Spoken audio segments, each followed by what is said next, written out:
करें जी शुरू।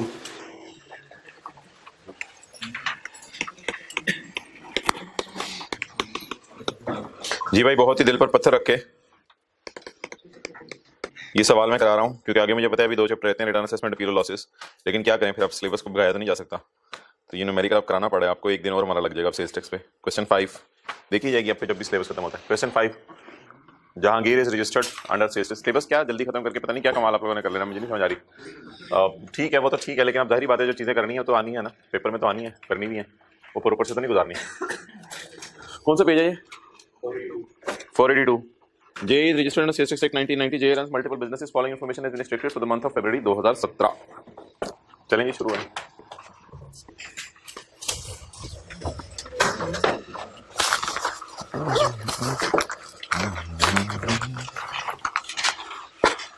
हाँ जी भाईजान, taxable goods exported to Qatar का क्या करना है? 0 रेट। इधर देखें पहले, taxable goods to registered customer 17%, taxable goods to unregistered customers 17 + 3। ये क्या है? Exempt goods to unregistered customer. अच्छा वो होमवर्क वाला सवाल मैं कल डिस्कस कर दूंगा अगर उसमें कोई मसला आया, पता नहीं डिस्काउंट शायद समझ आ ही गया हो। अच्छा एग्जाम गुड्स टू अन और सीईओ को चीजें दी थी, वो तो सेल थी, अगर ना देते तो सेल होती। अच्छा exempt goods to unregistered customer का क्या करना है? एक्सीलेंट, एग्जाम सेल में डाल दें बस। अनरजिस्टर्ड बंदे को बेचें या रजिस्टर्ड बंदे को बेचें, जब चीजें ही माफ हैं तो हमने टैक्स नहीं लगाना। जैसे बकरा है या होली कुरान है, चाहे रजिस्टर्ड को बेचें चाहे अनरजिस्टर्ड को बेचें, तो हमें इससे बॉदरेशन नहीं है कि रजिस्टर्ड है या अनरजिस्टर्ड। हमारा डिसाइडिंग फैक्टर क्या है? चीजें क्या है? Exam time. आ जाओ आगे। अच्छा इंक्लूड का लफ्ज हाईलाइट करवा दें फिर न्यूमेरिकल शुरू करते हैं। कहां कहां इंक्लूड का लफ्ज है? और मार ले नीचे नजर, कहां कहां इंक्लूड का लफ्ज आ रहा है? पहले में है, दूसरे में भी है, और तेरी है छिक के रखा हुआ है काम, चौथे में भी है, ओ तेरी खैर 5 में भी है, 6 में भी है। ठीक है चलें कोई मसला नहीं। अच्छा ये पहला क्या है? Supply of taxable goods to, supply of taxable goods to यानी 750 में मसला है। अच्छा इसके बाद किस में मसला है जी? टैक्सेबल गुड्स टू, इसमें मसला है। उसके बाद G taxable purchases from, taxable purchases from registered 3 million में मसला है। आगे किस में मसला है? एक्सपोर्ट इंक्लूड 1 लाख में 550 में कोई मसला नहीं है भाईजान। अभी मुझे वो 550 में मसला है, मैंने 50 में डाल दिया। अच्छा उसके बाद आखिर में exempt supplies, exempt supplies, exempt supplies क्या होती हैं? सेल या purchase? Exempt supplies, supplies sales, exempt supplies to, exempt supplies include. Exempt supplies तो एक ही है सवाल में। तो इन सारी फिगर्स को क्या करेंगे फिर? इनर कॉलम में लिखेंगे या आउटर कॉलम में लिखेंगे? इनर कॉलम में लिखेंगे। अभी इधर ही रखें। तो अब क्या करेंगे जी? वर्किंग 1, 2 और 3 शुरू करो यार, चलाओ।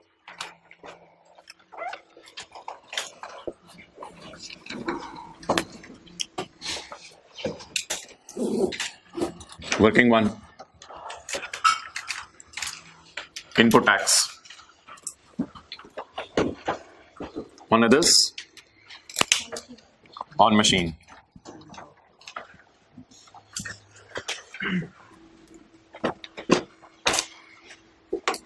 अच्छा मैं ना आज वर्किंग 2 तरह इधर कर रहा हूँ, अपोर्शनमेंट, खुली खुली अपोर्शनमेंट ऑफ इनपुट सेल। थोड़ी सी ना जरा खुली वर्किंग करनी है आज इसमें। इनपुट अदर में जरा 1-2 लाइनें लिखनी पड़ सकती हैं। इनपुट मशीन, टैक्सेबल 0 और एग्जेम्प्ट। और मेरे भाई ये कल आ जाएगा, इधर नीला आ जाएगा, और ये नीचे भी कुछ जगह छोड़नी है, ठीक है। और वर्किंग 3 हमारी क्या होगी? Taxable cell. वर्किंग 3 इधर कर लेते हैं यार, न्यूमेरिकल का फेस इंशाल्लाह देखी जाएगी, कहीं और कर लेंगे, ठीक है। वर्किंग 3 कौन सी सेल जी? Taxable sale. फिर आज तो जगह खुली है, इसको नीचे कर लेते हैं। रजिस्टर्ड को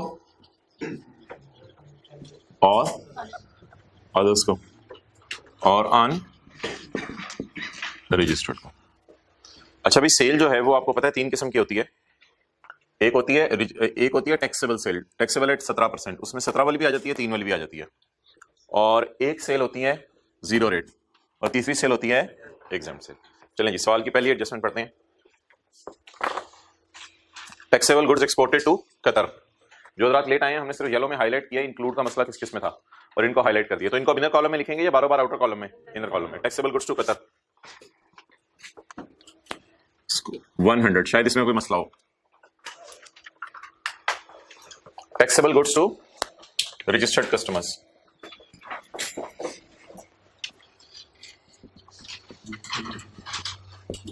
कितने जी?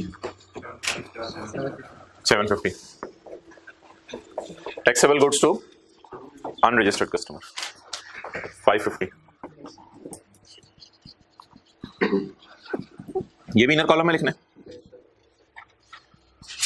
550। एग्जाम गुड्स टू, बस एग्जाम्ट है ना, एग्जाम्ट है तो एग्जाम्ट है। कितने जी? 50। Okay now I am giving you only 1 minute. जल्दी जल्दी करें क्योंकि एडजस्टमेंट्स फिर एक्सप्लेन करने में टाइम निकल आता है। अगर आप नोट करने में जल्दी कर लें, यहां तक मेरे साथ आ जाएं, वार्म अप होके आया करें।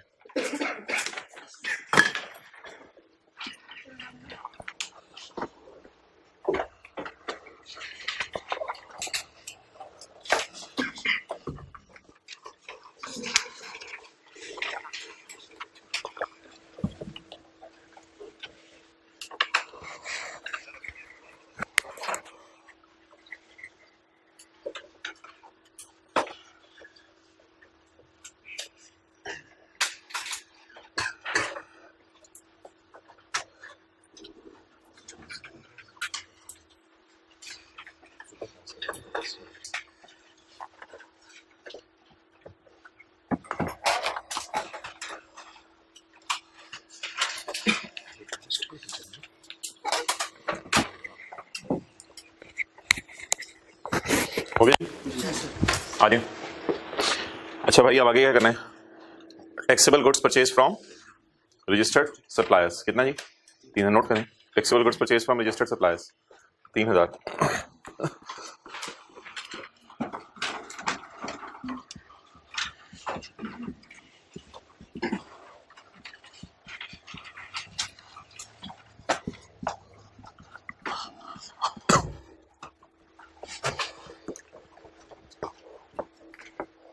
अच्छा भाई ये जो है ना लाइन अगली वाली जिसको मैं स्काई ब्लू में डाल रहा हूं, ये इंशाल्लाह अभी क्लास पूरी होती है ना तो इसको पढ़ते हैं।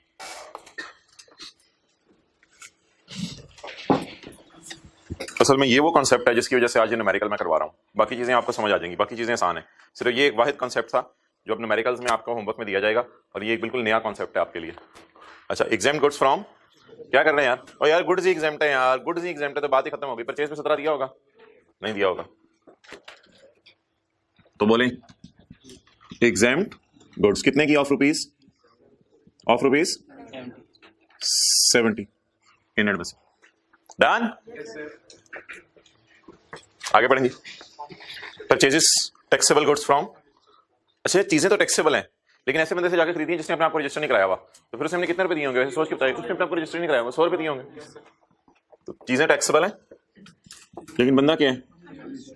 Taxable goods from unregistered person जी ऑफ ₹90।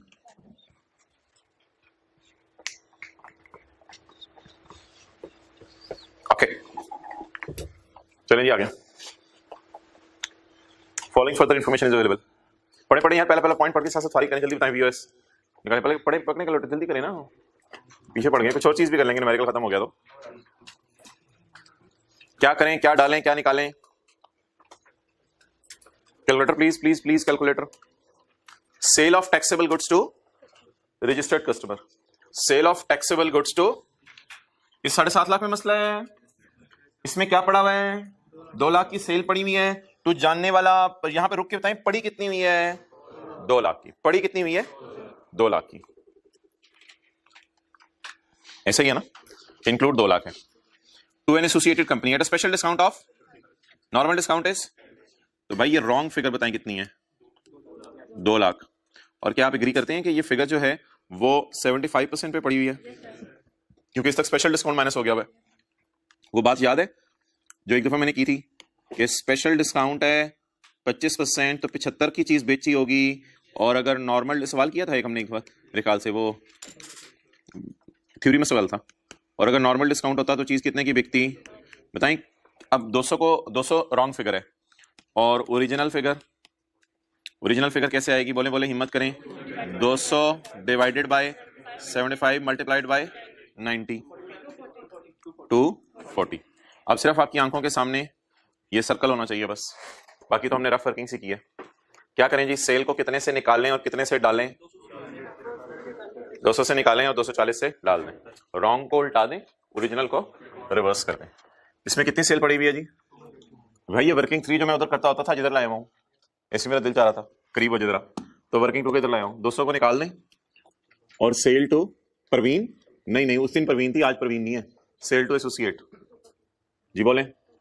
ना ना ना ऐसे तो नहीं होगा ना यार, हद होगी। एग्जामिनर को अगर आपने कुछ शो नहीं करना तो आप शो फिर घर आके कर दीजिएगा घर वालों के सामने, हद होगी। 200 डिवाइड सुबह सुबह बुलवाते हैं, 240 हमने शो नहीं करना, तो फिर क्लास में क्यों आए हैं, उधर ही रखें, शो ऑफ करने।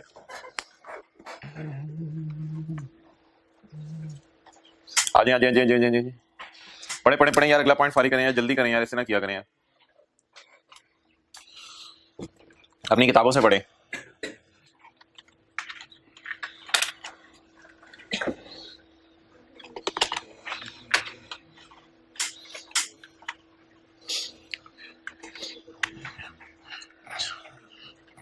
चले मैं ऐसा करता हूं, खोल देता हूं आपको पेज नंबर 445। अब आप जो है वो रिलैक्स होके इस पॉइंट को अपनी किताब से पढ़ें और डिसीजन ले लें। पेज 445 में इधर खोल दिया,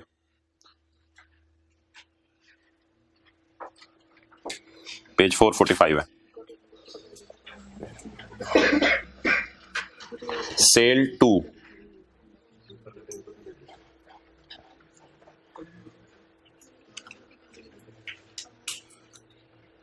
समझ आया कुछ? चलिए अब जरा ट्राई करते हैं। Taxable goods to unregistered customers, taxable goods to 550 में मसला है, टैक्सेबल गुड्स टू 550। क्या मैं ये कह सकता हूं कि इसने ये लिखा हुआ है 550 इंक्लूड, क्या मैं कह सकता हूं इस लाइन का ये मतलब है कि 550 इंक्लूड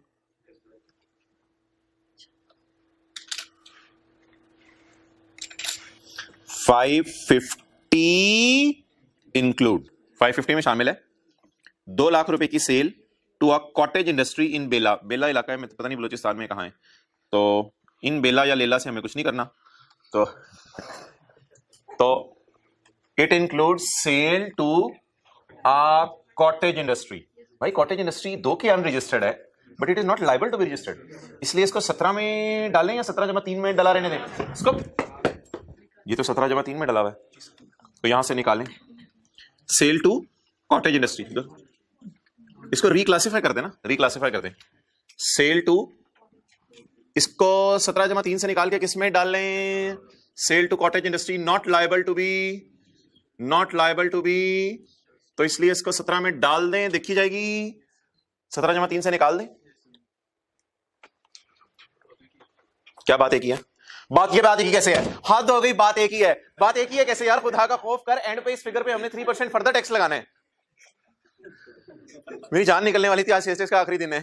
चलो कुछ नहीं, भाई कुछ और सोच रहे होंगे, मैं यकीन नहीं कर सकता इस बात पे। तो वाह, थोड़ा जरा मुझे कूल डाउन होने तो फिर चलते हैं, पानी पी लूं, उधर ही रखें कैमरा, मैं बस पानी पी लूं जरा फिर। अल्लाह अकबर, ना मारी ना अच्छा चले वापस आ जाए, कोई नहीं यार, हाथ कभी हो ही जाता है। अच्छा जी चले आगे। भाईजान कॉटेज इंडस्ट्री को जो हमने सेल की है ना, अच्छा एक बार याद रखिएगा, मैंने कहा था कॉटेज इंडस्ट्री की सेल पे 17 लगाना होता है, और कॉटेज इंडस्ट्री से खरीद ले चीजें तो परचेज डेट करनी होती है। एक दिन डायग्राम बना के दिखाई थी, शायद कि तेरे दिल में उतर जाए मेरी डायग्राम, ये देखें, कॉटेज इंडस्ट्री को सेल 17% पे जाती है और कॉटेज इंडस्ट्री की परचेज इग्नोर होती है, याद आ रहा है ये लैपटॉप भी गवाही दे रहा है, ये पड़ा हुआ है। अच्छा तो कॉटेज इंडस्ट्री की सेल कहां डाल दी हमने, 17% में, 17/3 से निकाल के, फर्क तो पड़ता है इससे, फर्क तो पड़ता है। अच्छा द रेस्ट ऑफ गुड्स। यार ये रेस्ट ऑफ गुड्स का मतलब आप ही बताओगे, रेस्ट ऑफ गुड्स से मुराद कितनी अमाउंट है, आप ही बताओ कैलकुलेटर के बगैर। The rest of goods, excellent, सही बताया आपने। 550 माइनस 200 कितनी? द रेस्ट, रेस्ट होता है बकाया, जिसे बैलेंसिंग कहते हैं, रिमेनिंग। द 350 ऑफ गुड्स, ये देख लेते हैं किसे बेची। 350 of goods were sold to education institution in Zhob, ये भी बलूचिस्तान में मेरे ख्याल से। तो एक कोई तालीमी इदारा है जोब में, उसको चीजें बेची हैं। भाई ये जो तालीमी इदारे को चीजें बेचनी है, तालीमी इदारा मैन्युफैक्चरर है, डीलर है, होलसेलर है, रिटेलर है, एक्सपोर्टर है, मैन्युफैक्चरर है। तो ये कॉटेज इंडस्ट्री नहीं है यार, हाथ होगी, ये फैक्ट्री है यहाँ पे, हाथ होगी यार। ये एंड कंज्यूमर है, सर आसिफ नहीं है, एजुकेशन इंस्टीट्यूट है। सर आसिफ अलग है, एजुकेशन इंस्टीट्यूट अलग चीज होती है। तो ये कौन है?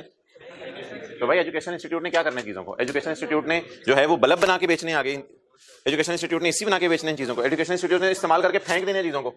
तो भाई मेरा सवाल भाईजान सिर्फ ये है, जो असल बात है ना वो मैं आपसे जरा पूछने लगा हूं, वो आपने डंके की चोट पे बतानी है। Is cottage industry liable to be registered? Excellent. Is education institute liable to be registered? हमारी बिला से बेला लेला जोब, हमें से कोई कंसर्न नहीं। Cottage industry and education institution are not liable to be registered.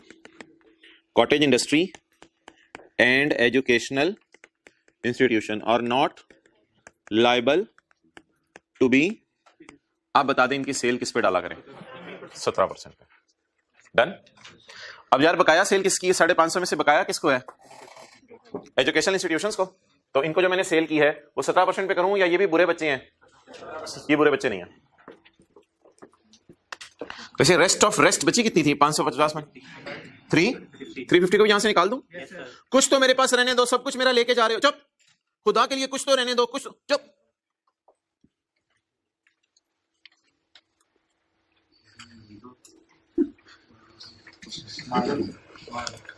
Cell to educational, these are not, ये जो क्या कहते हैं आप इसको, दो लकीरें टेढ़ी टेढ़ी, चलें जो भी कहते हैं आप इसको, इन्वर्टेड कॉमर्स नहीं कहते इसे, जो फेर मारे होता है इन्वर्टेड। यार इतना तो मुझे बताइए कि इसमें इन्वर्टेड कॉमर्स नहीं कहते, वो ऐसे होते हैं।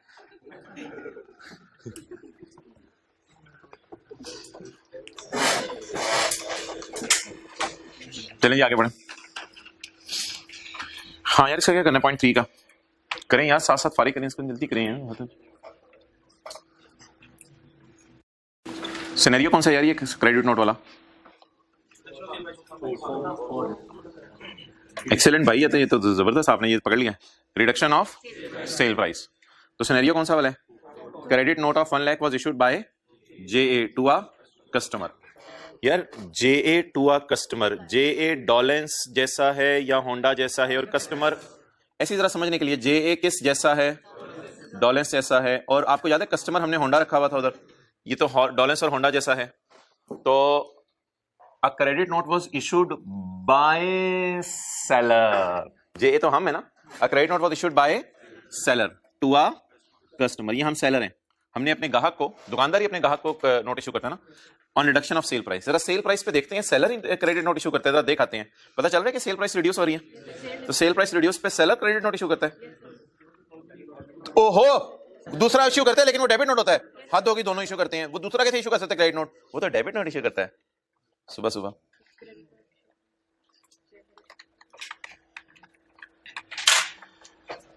तुसी कैलकुलेटर नु तोड़ो, पेज नंबर 473। भाई सेल प्राइस रिडक्शन का सिनेरियो है और सेलर की जिम्मेदारी कौन सा नोट इशू करना है? क्रेडिट नोट इशू करना है। डन। अच्छा वैसे मुझे ये बता दें, इसे सेल प्राइस क्या होगी? कम, सेल जगह ही नहीं बची। सेल प्राइस क्या होगी क्रेडिट नोट इशू करने से? पहले आपको पता चल गया चौथा सिनेरियो है। चौथे सिनेरियो का हेडिंग क्या है? सेल प्राइस कम होगी। और हम कौन है? JA seller. Seller sale price कम कर रहा है, सेलर सेल प्राइस कम कर रहा है। सेल प्राइस कम होने से आउटपुट कम होगा, आउटपुट कम होने से हुकूमत को नुकसान होगा। ये लिख लें इस एडजस्टमेंट में, आउटपुट कम हो रहा है, आउटपुट कम होने से हुकूमत को नुकसान होगा। इस एडजस्टमेंट के साथ लिखें पॉइंट 3 के साथ।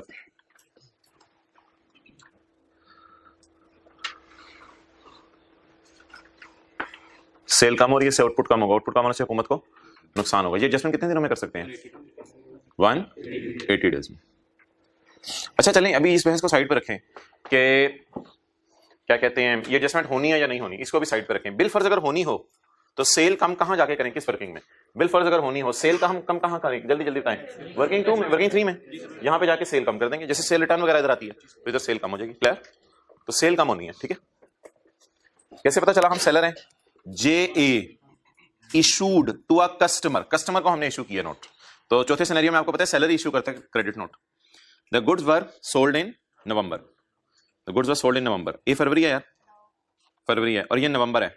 अब दिन तो गिन नहीं सकते 180, मोटा मोटा गिने जरा, नवंबर, दिसंबर, जनवरी, फरवरी। शायद मैं, मुझे ये भी समझ नहीं आ रही कि नवंबर को गिनूं या ना गिनूं, क्योंकि नवंबर की तारीख नहीं पता। तारीख नहीं पता तो मैंने कहा था चलें यकम नवंबर ले लें, एज्यूम कर लें, नवंबर, दिसंबर, जनवरी, फरवरी को। तो अभी तो 4 महीने गुजरे हैं मेरे ख्याल से। 6 महीने में 180 दिन होते हैं, 6 महीने में तो 183 दिन होते हैं, 6 महीने से 2 दिन कम में 180 दिन हो जाते हैं। तो क्या ये एडजस्टमेंट की जा सकती है? ठीक है, तो ये लिख लिया आपने, हुकूमत को नुकसान है, सो एडजस्ट इन ओनली 180 डेज। तो इधर आके लिखें 180 डेज नहीं गुजरे इसलिए हुकूमत को नुकसान पहुंचाया जा सकता है। पॉइंट 3 के साथ लिखें 180 डेज नहीं गुजरे इसलिए हुकूमत को नुकसान पहुंचाया जा सकता है। सेल कम होने से हुकूमत को नुकसान होगा ना। सेल प्राइस रिडक्शन कहां डालूं? सेल प्राइस रिडक्शन,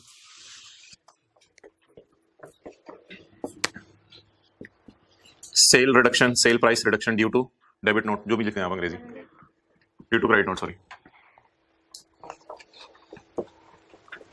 अच्छा भाई, अब मैं सेफली कह सकता हूं कि किसी भी किस्म की एडजस्टमेंट आगे डेबिट क्रेडिट नोट की हैंडल कर लेंगे, ठीक है। तो अब होमवर्क में अगर किसी सवाल में कोई और एडजस्टमेंट आई तो उसको भी फिर याद कराइएगा, डिस्कस कर लेंगे। अब एक बात लिख लें जरा उर्दू में, अगर नवंबर 16 की बजाय अप्रैल 16 लिखा होता, अगर नवंबर 16 की बजाय अप्रैल 16 लिखा होता तो अब आगे तो खुद ही फिल कर लें आगे। अगर नवंबर 16 की बजाय अप्रैल 16 लिखा होता तो हम तो फरवरी में खड़े हैं ना, हम फरवरी में खड़े हैं ना, फिर तो बहुत देर हो जाती। फिर इस एडजस्टमेंट को इग्नोर करते हैं, फिर इस एडजस्टमेंट को इग्नोर करते हैं। वाई? 180 डेज गुजर गए।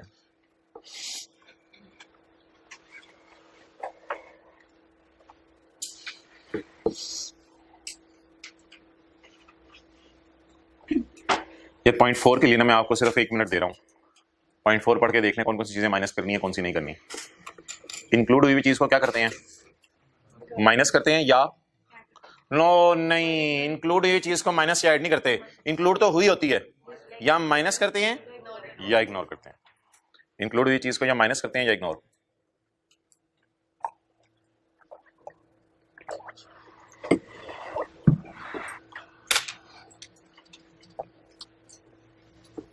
देखिए बड़ा आसान होता है, 3-4 में से ना 3 एडजस्टमेंट्स तो समझ आ ही जाती हैं, कोई एक टफ टाइम देती है। आधे मार्क्स लेने सवाल में आसान होते हैं, हर सवाल में तैयारी अच्छी हो तो। पॉइंट 4 हो गया, डन, पढ़ लिया, चलें आगे। Taxable goods purchase from registered supplier include a new electronic cash register purchase for 2 lakh which was commission into operation in February. तो भाई इलेक्ट्रॉनिक कैश रजिस्टर मैंने आपको लिखवाया था कि ये मशीन की तरह डील करना है आपने, ठीक है। तो ट्रीट लाइक मशीन लिख लें, ट्रीट ब्लेड नहीं लिखना, ट्रीट लाइक मशीन, इसको मशीन की तरह लेना है। तो क्या करें अगर मशीन की तरह इसको लेना है? इसके इनपुट को रिस्ट्रिक्ट करें 90% तक, या मशीन वाले इनपुट में रखें ताकि 90% तक रिस्ट्रिक्ट ना हो? इसको भी मशीन वाले इनपुट में डालें क्योंकि इससे तो फर्क पड़ता है ना माय डियर, क्योंकि मशीन वाले को 90% तक रिस्ट्रिक्ट नहीं करना होता। यदि इसको रिक्लासिफाई टाइप एडजस्टमेंट है, जैसे इधर से इधर जा रही थी चीजें वैसे ही इसको निकालें यहां से। इस पे हमने जरूर लगा 200 सवाल में खत्म नहीं हो रहे, 200 के 6 तो आ गए अभी तक। 200 ये 200 पता चल गया कौन सा वाला है? अच्छा, इलेक्ट्रॉनिक कैश रजिस्टर जी 200। 17% साथ साथ लगाना है। लगाओ, सॉरी मैंने इधर लिख दिया, यू राइट, 17% साथ साथ लगाना होता है, बिल्कुल आप सही कह रहे हो।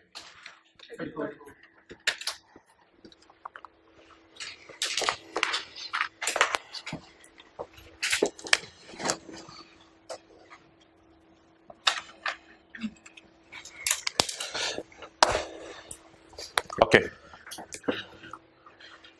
ऑफिस इक्विपमेंट खरीदा है, ऑफिस इक्विपमेंट तो फैक्ट्री में यूज होगा या ऑफिस में? ऑफिस में यूज होगा। वो डायग्राम एक याद है एक दफा बनाई थी, अनारकली वाली डायग्राम के नीचे वाली diagram. Office equipment purchase for warehouse and an air conditioner of 30,000 for new office. तो वेयर हाउस वो जगह होती है जहां हमने सामान स्टोर किया होता है, वेयर हाउस कोई मशीन चीज। तो वेयर हाउस के लिए अब जी बिल्कुल सही तरह लिया कर यार, पता चले। तो भाई ये जो है ना पेज 450, ये तो अनारकली वाली डायग्राम है, ठीक है। ये एडमिन ऑफिस है। तो एडमिन ऑफिस हो या वेयर हाउस हो, कुछ भी हो भाईजान, फैक्ट्री की मशीन पे इनपुट लगाने की इजाजत है और फैक्ट्री के बिजली के बिलों पे इनपुट वगैरह लगाने की इजाजत है और रॉ मटेरियल के इनपुट पे लगाने की इजाजत है। लेकिन ये जो ऑफिस इक्विपमेंट वाला इनपुट है, इसके बारे में तो सेक्शन 8 वाजे तौर पे इसका आय पॉइंट कहता था। गाड़ियों पे भी इनपुट लगाने की इजाजत नहीं है, गाड़ियों की परचेज पे, बिजली की चीजों पे भी इनपुट लगाने की इजाजत नहीं है, अनलेस कि वो सेल के लिए खरीदनी हो। तो ये तो मैंने सेल के लिए नहीं खरीदी हुई मेरे भाई, ये मैंने सेल के लिए नहीं खरीदी हुई, ये मैंने किस मकसद से खरीदी हुई है जरा बताएं।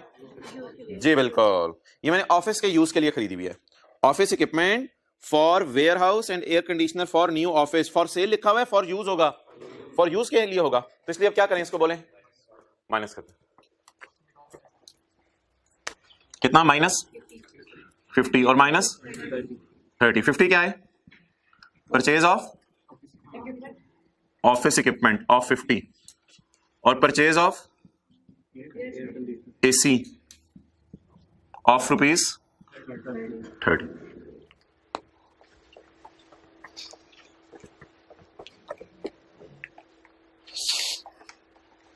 आगे बढ़ेंगे।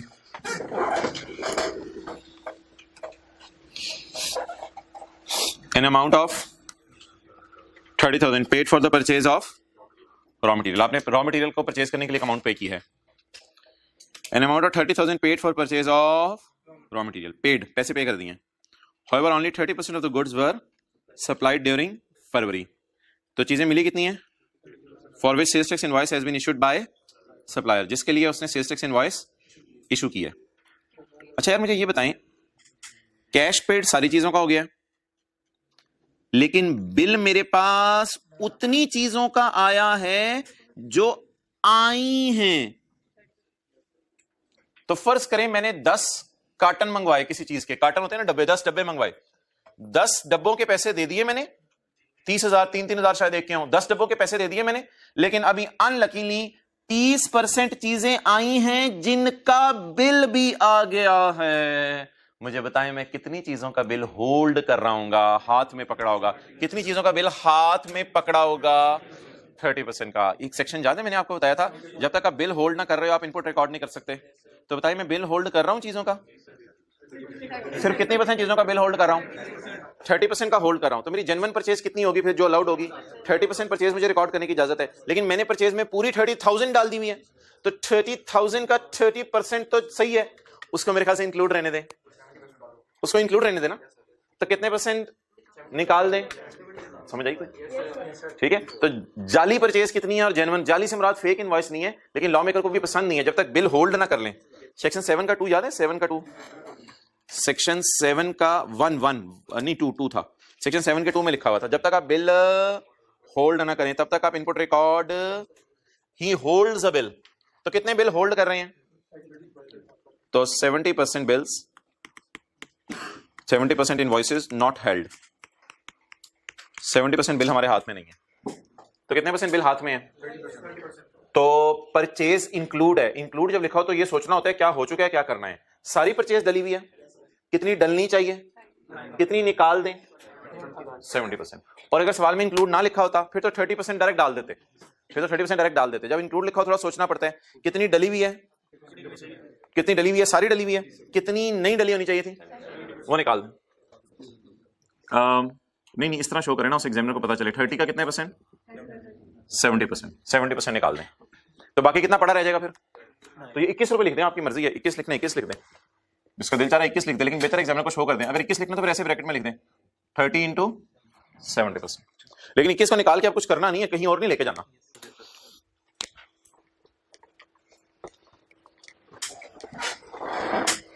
आगे वायर्स एंड केबल्स हैं यार वायर्स एंड केबल्स में बताऊं आपको, वायर्स एंड केबल्स अगर अनारकली के साथ है ना तो फिर तो नॉट अलाउड है। पॉइंट नंबर हमारा था H, अगर वायर्स और केबल्स इमूवेबल प्रॉपर्टी के अंदर के लिए है ना फिर नॉट अलाउड है, लेकिन अगर वायर्स और केबल बेचने के लिए हैं तो फिर अलाउड है। अब देखते हैं वायर्स और केबल्स किस लिए हैं। The wires and cables of 50 and electrical sanitary fittings of 90. These items are used in renovation of factory building with Anarkali. तो फैक्ट्री बिल्डिंग के अंदर है ना ये, तो फिर अनारकली के साथ है। तो फिर भाई क्या करेंगे इसका, इस परचेज को डेड कर देंगे। पॉइंट नंबर कौन सा? एच। ऐसे घर में कोई किताब देखना ले। पॉइंट नंबर निकालें जी।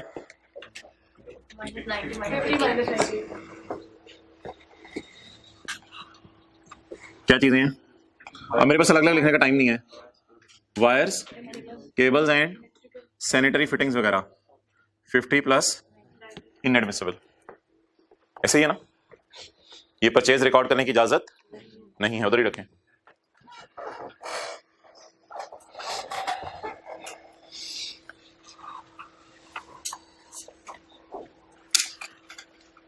चलें जी, इधर ले आए। मजा आ रहा है आज? पॉइंट 5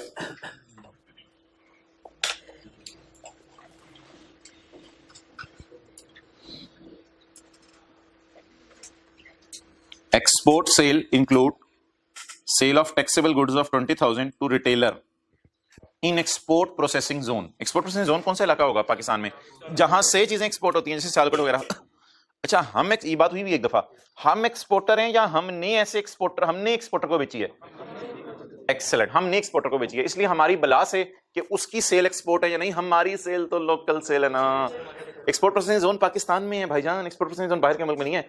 एक्सपोर्ट प्रोसेसिंग जोन उस इलाके को कहते हैं जहां से लोग चीजें एक्सपोर्ट करें, जैसे सियालकोट वगैरह और शहर। तो हमने चीजें बेची हैं ऐसे रिटेलर को जो किसी जोन में है, उस जोन से उसने चीजें एक्सपोर्ट करनी है, तो उसने एक्सपोर्ट करनी है ना। तो मेरी तो लोकल सेल है। अच्छा, मैंने गलती से एक्सपोर्ट में डाल दी है, अब क्या करूं? एक्सपोर्ट से निकाल दूं। रिक्लासिफाई कैसे करूं जरा बताएं? एक्सपोर्ट से निकालें और इसमें डाल दें, टैक्सेबल में डाल दें। टैक्सेबल है ना, लेकिन यहां इसी तरह नहीं डालेंगे ना, ये तो इसकी तो वर्किंग हो रही है। एक्सपोर्ट, हाँ, सेल टू रिटेलर जी कितना?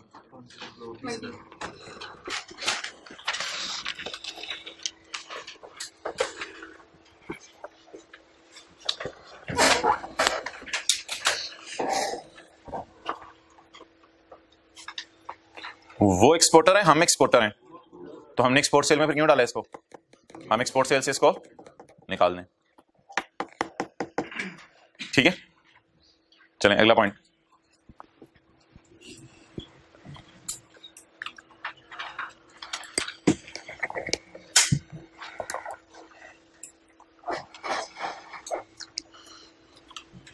अच्छा भाई, ये ना एक बंदा टैक्सेबल सेल करता है, 50 गाड़ियां बेची और उसमें 2 गाड़ियां ना शुरू में लॉन्च हुई थी, सैंपल बेस पे दे दी किसी को। ठीक है, तो 50 गाड़ियां बेची, फिर 2 गाड़ियां सैंपल के तौर पे शुरू में किसी को दी थी। भाईजान ये सेल में ना 52 गाड़ियों की सेल डालेगा। अच्छा, ये तो उस बंदे की बात होगी जो टैक्सेबल सेल करता है। एक बंदा है होली कुरान बेचता है, ये कौन सी सेल है? Exempt cell.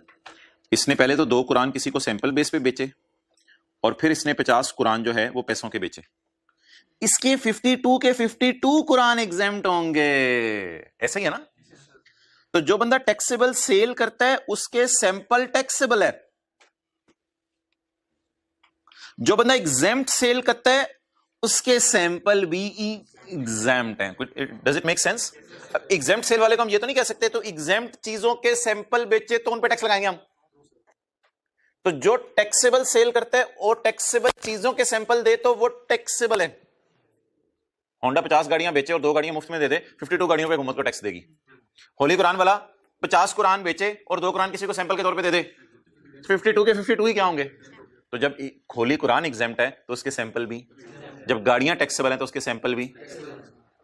अब बताएं जरा, पढ़ें। एग्जेम्प्ट सेल में पड़ा हुआ है sample of exempt goods. Exempt sale में एग्जेम्प्ट गुड्स का सैंपल पड़ा हुआ है। वैल्यू ऑफ गुड्स तो इंक्लूड 10 पढ़ा रहने दे, लिखें एग्जेम्प्ट चीजों के सैंपल भी तो एग्जेम्प्ट है। इसी तरह लिखिएगा जरा, एग्जेम्प्ट चीजों के एग्जाम्पल सैंपल भी तो एग्जेम्प्ट है, इसी तरह लिखिएगा। एग्जेम्प्ट चीजों के सैंपल भी तो एग्जेम्प्ट है, सैंपल भी तो एग्जेम्प्ट है, जरा सॉफ्ट करके लिखिएगा। एग्जेम्प्ट चीजों के सैंपल भी तो एग्जेम्प्ट है, अंडरलाइन करके सॉफ्ट लिख लें। अच्छा, आपने क्या डाल दिया? फूल डाल दिया, शुगर है पत्ते नहीं डाले। अच्छा, तू बाल सेट कर ले। तो इसमें ना छोटा सा बस लिख दें इंक्लूडिंग सैंपल्स, इसमें सैंपल पड़े रहने दें। तो इस तरह कुछ एग्जामिनर के लिए लिखाइएगा। और क्या लिखना है इसमें? हमने इसमें सैंपल पड़े रहने दें, अमाउंट लिखनी है, इंक्लूडिंग सैंपल ऑफ कितने 10 जो भी हैं। यार न्यूमेरिकल का फेस तो घर जाके बना लेंगे ना, एडजस्टमेंट्स को मैं तसल्ली से डिस्कस करूं, फेस तो बस बना लीजिएगा। ओके अच्छा, ये जो एडजस्टमेंट्स है ना दो, अब ये आज की हमारी इंपॉर्टेंट एडजस्टमेंट्स हैं, इन पे तकरीबन जो है वो हमारे 15-20 मिनट लग जाएंगे। एक ये जो मैंने ऊपर स्काई ब्लू में की हुई है और ये जो नीचे मैं स्काई ब्लू में कर रहा हूँ, ठीक है जी। एक वो पैकिंग मटेरियल वाली और एक ये नीचे मशीन वाली।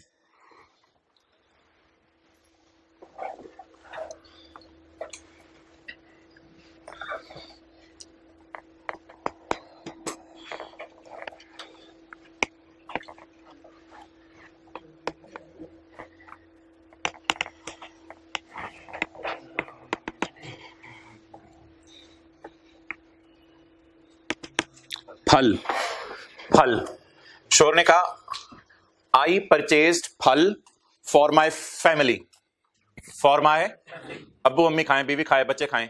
आई परचेज फल for my family, I purchase फल फॉर माई फैमिली, समझ आ गई? तो तीनों को होंगे ना, तीनों को तकसीम होंगे ना, ये वर्किंग टू है अपोर्शनमेंट वाली, फल परचेज किए हैं, तीनों को तकसीम होंगे, डन। अच्छा कीमा, I purchase keema, I purchase keema for my parents, अब ये तीनों को तकसीम होगा। I purchase keema for parents, फलों के साथ क्या बोला था? आई परचेज फल फॉर फैमिली, बिरयानी, समझ तो गए होंगे आप, biryani. I purchase biryani for बीवी, बच्चे छोटे हैं अभी। आई परचेज बिरयानी फॉर बीवी। Chocolate, I purchase chocolate for बच्चे, आई परचेज चॉकलेट फॉर बच्चे।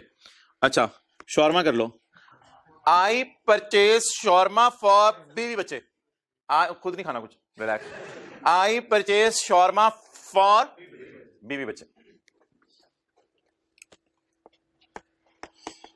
Taxable sale, zero rate sale और यार हाथ होगी यार, एग्जाम्प्ट सेल। चलें टायर, आई परचेज टायर, बस पेपर में ये लिखा हुआ था, अब क्या करें?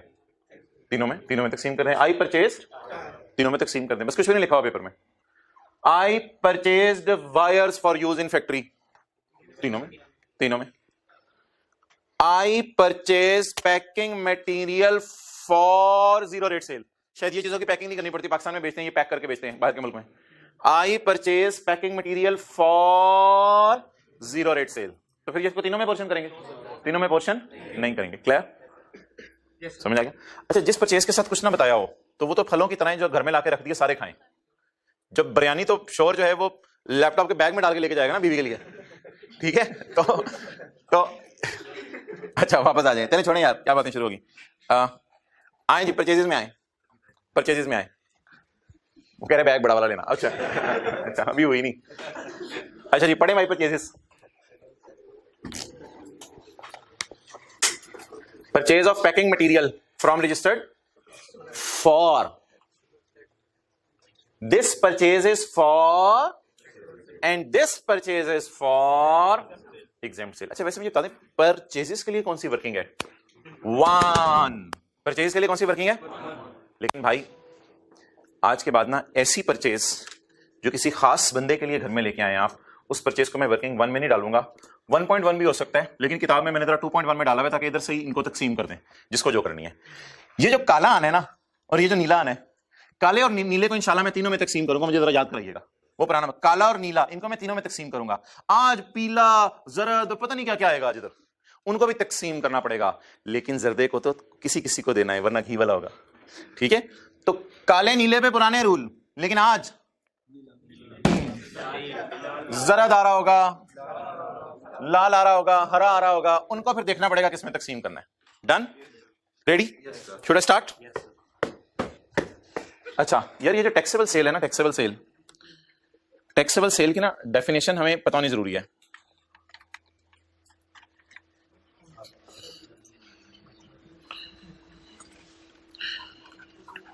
क्या लगे पेज नंबर 439। भाई टैक्सेबल सेल में याद रखिएगा सभी सवाल साइलेंट और टैक्सेबल में फिर 17% भी आ जाती है और 0 रेट भी आ जाती है। Taxable at 17 and 0, taxable at 17 and 0। अच्छा, अब आपको क्या फीलिंग आ रही है? आपने परचेज किया packing material, what's your feeling? आपको क्या फीलिंग आ रही है? ये जो आप लेके आए हैं पैकिंग मटेरियल, सबके लिए, किसी खास लोगों के लिए? कभी लिखा होता था परचेज के साथ आगे मकसद फॉर, लिखा होता था इन परचेज का मकसद लिखा हुआ है, इस परचेज का मकसद लिखा हुआ है, इस परचेज का मकसद लिखा हुआ है, परचेजेस के साथ मकसद लिखे होते थे। आज मकसद लिखा हुआ है। तो आज के बाद फॉर जो है ना, फॉर, आज के बाद होमवर्क्स में ये फॉर वाली चीजें भी आया करेंगी। अभी तक होमवर्क में मैंने रोक के रखी हुई थी, अभी इकट्ठी लॉन्च करूंगा इंशाल्लाह। तो ये परचेजेस किसके लिए हैं? फॉर पाकिस्तान में जो गाड़ियां बिक रही हैं और जो बाहर के मुल्क में गाड़ियां बिक रही हैं उनके लिए है। ये वो पैकिंग मटेरियल है। तो मैं पैकिंग मटेरियल में जहां मर्जी यूज करूं, मेरी मर्जी, मेरा बिजनेस जी। ये परचेज किसके लिए है? ये परचेज किसके लिए है? For taxable at 17, for taxable at, हाथ को आपने ऐसे ढीला छोड़ना है, फिर परचेज फॉर,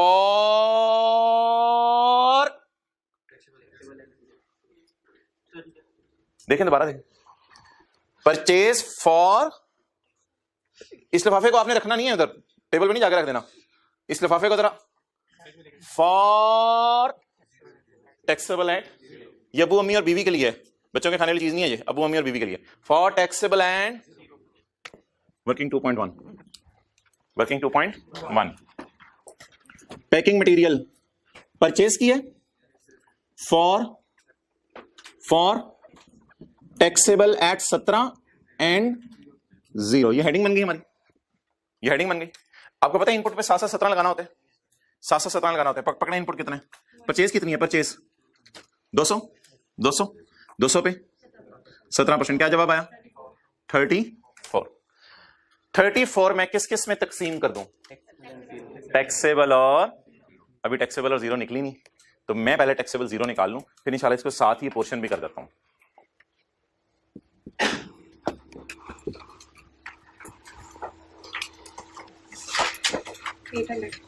पक्की बात? चेक कर ले कोई, रीचेक कर ले कोई जल्दी। 1260, अच्छा जी, ये 1260 इधर आ जाएगा भाई, 1260, ये 100 - 20 80 और ये 50, टोटल हमारी ब्लास्ट है। छोड़ें अभी काला नीला तो नहीं आया, अभी काला नीला तो नहीं आया, लेकिन आज हरा आ गया, हरा आ गया। हरे को इन दोनों में फेंकना है यार, कैसे फेंके जरा पकड़े। 34 के टुकड़े कर सकते हैं, टोटे कर सकते हैं 34 के। For taxable at 17, for taxable at 0। कल भी हमने फॉर्मूले लगाने सीखे थे, कैसे तोड़ते हैं चीजों को। 34 को कैसे तोड़ूं? 34 को डिवाइड हिम्मत करके डिवाइड बताएं किससे करने हैं, डिवाइड बताएं किससे करने हैं। एक्सलेंट। इस टोटल, ये टोटल परेशान करेगा आपको। डिवाइड इन दोनों से करना है और मल्टीप्लाई फिर ये टैक्सेबल का आ जाएगा, और ये 1260 प्लस 80 मल्टीप्लाइड बाय, हाथ क्या करने समझ आ गई? बताएं यार, तो लॉजिकल सी बात है ना। इन दोनों को तकसीम कर दो बस, इन दोनों, तीनों में तकसीम करें, दोनों में फिर आगे अगले, फिर 34 पूरा नहीं होगा वैसे 30 यार, वैसे अगले की जरूरत नहीं है, अगला 2 ही आएगा। 34 - 32 2 ही आएगा, लेकिन अगला अगर आपको फिर भी चेक करना है तो कैसे निकलेगा? 34 divided by 1260 plus 80 multiplied by 80। Clear? काला, नीला, हरा, हरे को तोड़ दिया 2 में, डन।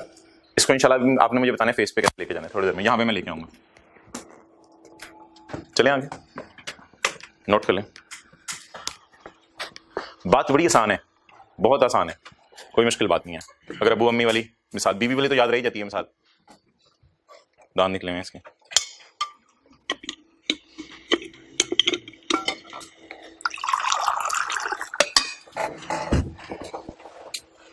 भाई से मुस्कुराहट बंद नहीं हो रही। कह रहे मुझे ही पकड़ा हुआ है।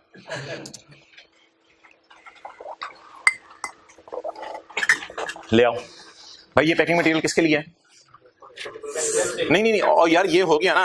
अब ये वाला परचेज फॉर अम्मी अब्बू एंड बीवी हो गई, क्योंकि ये थोड़ा सा टैक्सेबल सेल कंफ्यूजिंग सा लफ्ज़ था। मैंने आपको बता दिया टैक्सेबल सेल से ना लिखा। अच्छा, कभी भी ऐसा भी लिख सकते हैं पेपर में, टैक्सेबल एट 17 के लिए, या टैक्सेबल एट 0 के लिए, तो फिर तो जो बता देगा वो ठीक है। अगर कुछ नहीं लिखेगा तो टैक्सेबल से मुराद क्या होगा? Taxable at 17, taxable at 0। For, ये परचेज किसके लिए है? For exempt sale. ये परचेज किसके लिए है? For exempt cell. फॉर, ये हाथ थक जाएगा, 2 क्लासें और पढ़ानी है। फॉर वर्किंग 2.2, ये पैकिंग मटेरियल मैंने परचेज किया है फॉर एग्जेम्प्ट सेल। क्लियर? यार इस पे परचेज में ना 7-17% लगाते रहा करें। रहने दे, अब कितनी है? 60। अब उधर नहीं लेके गए।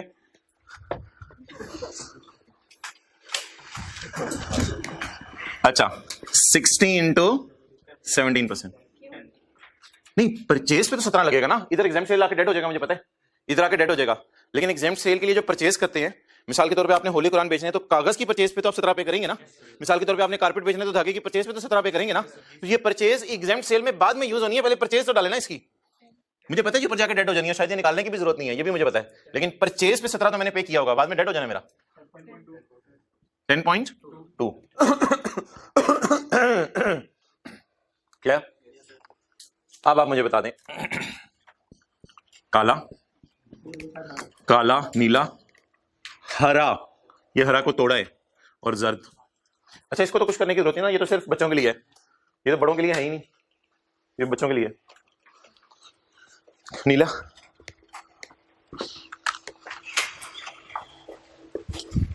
काला बोले, काला भाईजान 17% लगा के बोल रहे हैं। भाईजान में 17 लगाए बगैर बोला था आपने। भाईजान ये क्या लिखा? 435। काला हो गया, नीला, नीला 34, काला हो गया, नीला भी हो गया। अच्छा, हरा तकसीम कर दिया आपने, हरा, हरा तकसीम कर दिया, और लाल, लाल भी हो गया। अब काले को, नीले को, हरे को और लाल को आपने मुझे बताने कहां लेके जाना है। पहले काले को, आपको पता है काले के बारे में तो कुछ नहीं बता रहा था, तो पुराना काम याद है? पुराना काम तो नहीं भूल गया? पुराना काम तो नहीं भूल गया कि अभी टोटल करें इसका 1390। इधर लिखें 435, इसको तकसीम करें काले को। 435 डिवाइडेड बाय 1390। अब ये इस तरह करने की जरूरत नहीं है। 435 डिवाइडेड बाय 13 मल्टीप्लाइड बाय 1260, 394, 25,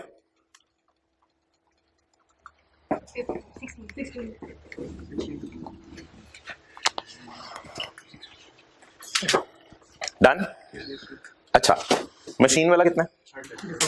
34, 34, 34 को तीनों में कर दें तकसीम, कितना आ रहा है? 31, 2, 1। आपसे मुझे मदद चाहिए, मैं 32 और 2 को कहां लेके जाऊं? यार ये सही है, 32 को इधर डाल दूं? लो जी, आज तक कमाल हो गया, ये समझ आया?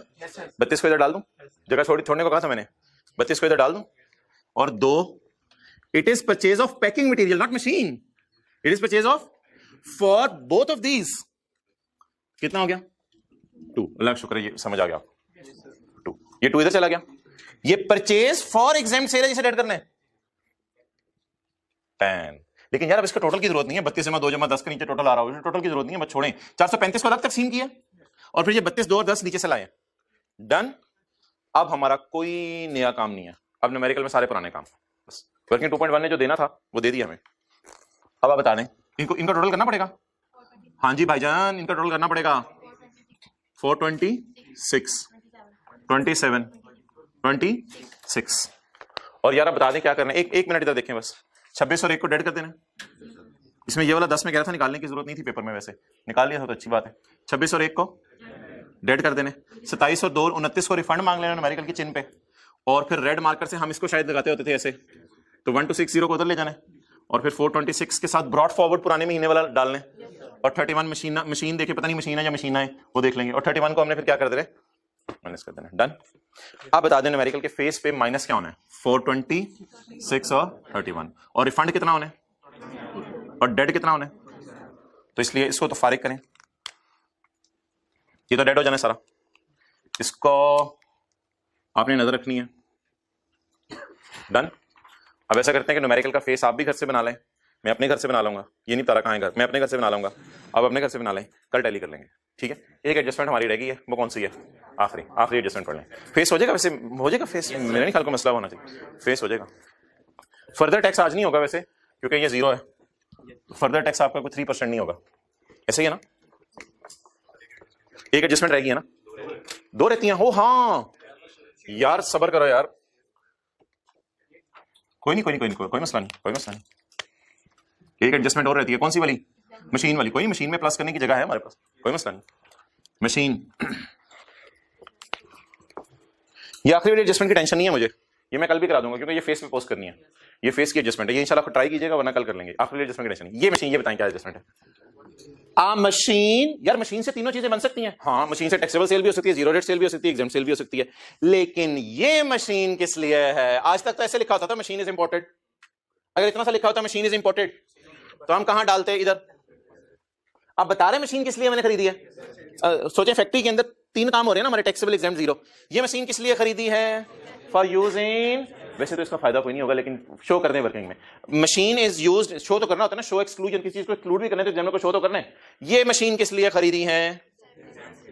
फॉर बेबीज, एग्जाम सेल, अम्मी अबू बीबी बच्चे, फॉर बच्चे, बच्चों के लिए चीज खरीदी, वो तो जायज ही होनी है ना, डैडी पर मशीन यूज्ड इन, ये फॉर को ना आज जाके आपने गले लगाने हैं, जिस तरह ईद की तरह नहीं 3 दफा गले मिलते, ये जो फॉर है ना, ये आज के न्यूमेरिकल की जान था।